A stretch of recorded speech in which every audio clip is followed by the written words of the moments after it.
Olen hetkel Saku Suurhallis, kus juba vähem kui tunni aja pärast hakkab õhtune peaüritus.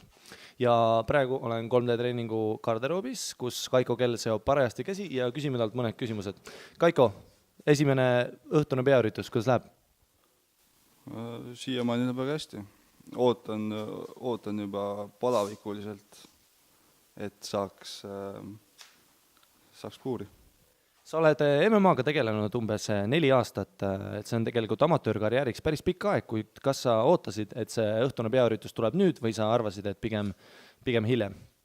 No ma arvasin, et pigem hiljem, et kuna viimased need rajud on õhtustel üritustel on rohkem B-klassi matše, ja mina B-s veel ei võistle, siis ei osanud seda oodata. Kas sa oled nendeks 1000-teks silmapaarideks valmis?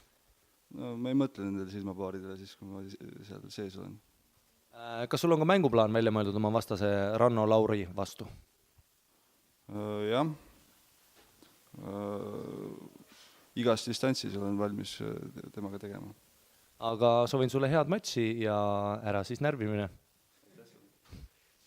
Ja nüüd tulin siia Võimla garderoobi, kus räägime juttu Kaiko Kella vastasega Ranno Laur. Ranno, mis tunne on?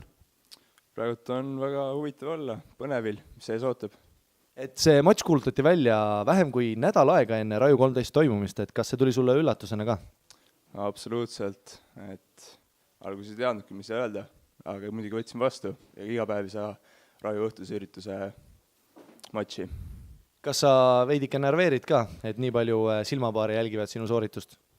Pisut ikka, pole nagu varem nii suure publiku ees olnud. Mis sa oma vastases Kaiko Kellast arvad? Tean, et ta on viimasel ajal kindlasti rohkem trenni teinud kui mina. Ta on võib-olla ka jõulisem, aga saan hakkama. Teil on mänguplaan välja mõeldud, sul on siiski nurgas Jorgen Matsi, Eesti MMA Mastermind.